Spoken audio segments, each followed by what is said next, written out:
What's the basis of SuperMike? What's the show about? Uh, Essentially, it's about an actor. Um, he's played a once popular video game superpowered superhero type character, and he finds that although it's increased his fame like no other role he's ever had, it's also prevented him from getting any others. You know what they call in Hollywood the superhero curse. You play a superhero and you get typecast forevermore. Um, and we turned that into this character's situation, the protagonist for it. He just can't get out of that. He's stuck as that character. Can we expect to see any of the other actors from Street Fighter the later years? Yes, you're going to see T.J. Glenn, who plays my character's Mike. Plays the manager. Manager's name is Bull Thompson, and of course, TJ's always a really funny guy. No matter where he turns up, he gets a lot of serious roles on television and movies, but he's such a funny guy. He really should be doing more comedy. He's born for comedy. What are the most obvious differences between doing SuperMike and working on the set of Street Fighter?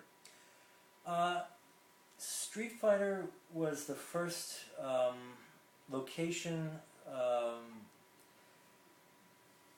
sitcom that I ever did that didn't have a live studio audience, so it was different working that way for me. And we were always, when I was doing a multiple camera sitcom in front of a live studio audience, there was always the worry that one of us was going to break up, on camera, which sometimes happened. With Street Fighter, it was very different. Street Fighter was the first, because we played our characters so seriously and they were so self-important. And Sam Reich had told us to play it like we're doing Law and Order. We did. So our characters were dead serious, but they were so ridiculous that it was the director and crew who used to break up and wreck the scene. It was almost never us. We were stone faced as Mm-hmm. could be. And I remember one time, well, actually more than a few times, you'd finish a scene and you wait and you kind of freeze, expecting for Sam to yell cut. And you're not hearing anything, and you turn over and you see he's falling on his ass laughing. So that's what it was. I knew it was going to be different from the very first day of Street Fighter when we were lined up. That we did that very first scene with him Zangief getting fired from his janitor job, and we did the very first take of "Don't look at me, don't look at me," and he runs away, drops them off, and I run into the dark and I'm waiting for cut, and I hear nothing. I turn over and I see a whole row of them, Sam and some of the other production people all bending at the waist and laughing. So I thought, okay, this is going to be different. How much of it is based on fact? Wow. I was told that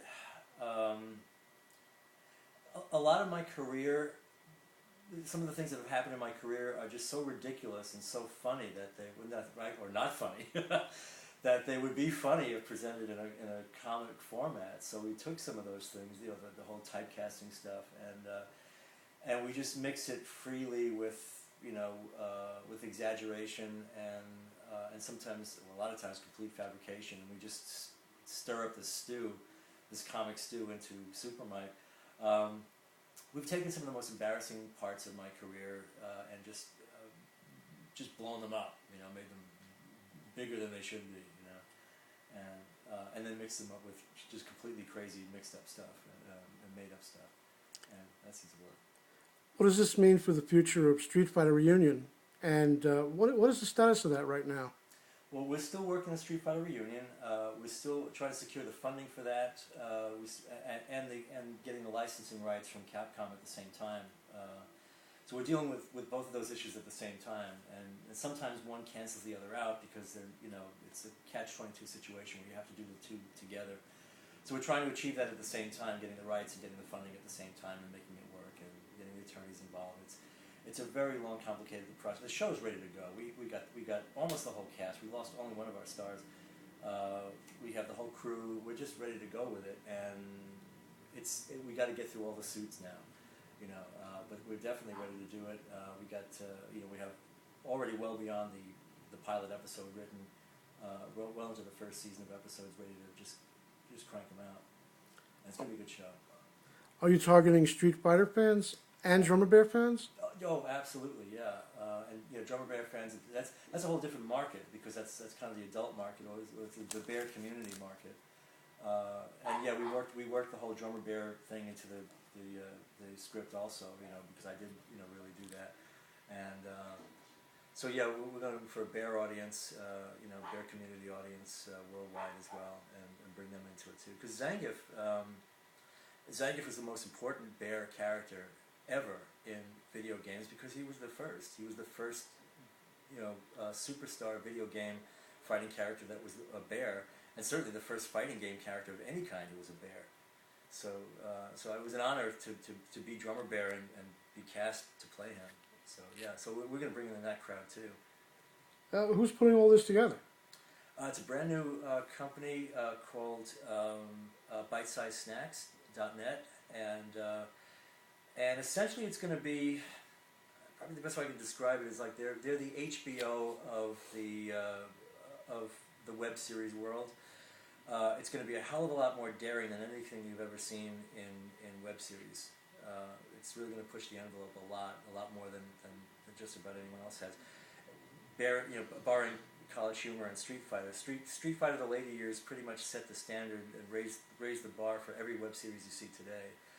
And we're taking it the rest of the way. We're going to be more daring. We're going to be as daring as Oz or as The Sopranos or 6 Feet Under. You can expect a lot from us that you won't be able to get from really any other web series.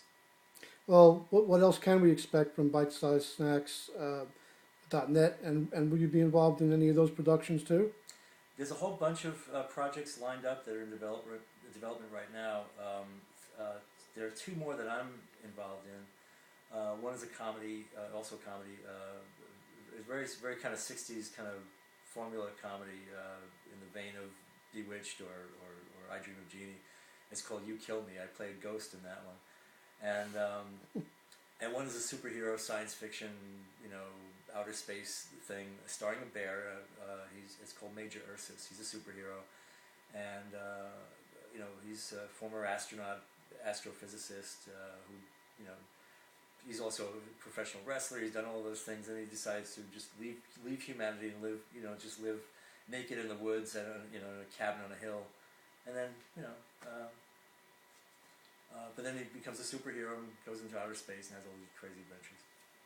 Sounds interesting. Any special message for your fans? Yeah, I love each and every one of them. Okay. I want to thank you for your time today, Mike. Thank you. I appreciate it. All right. Bye-bye. Nice.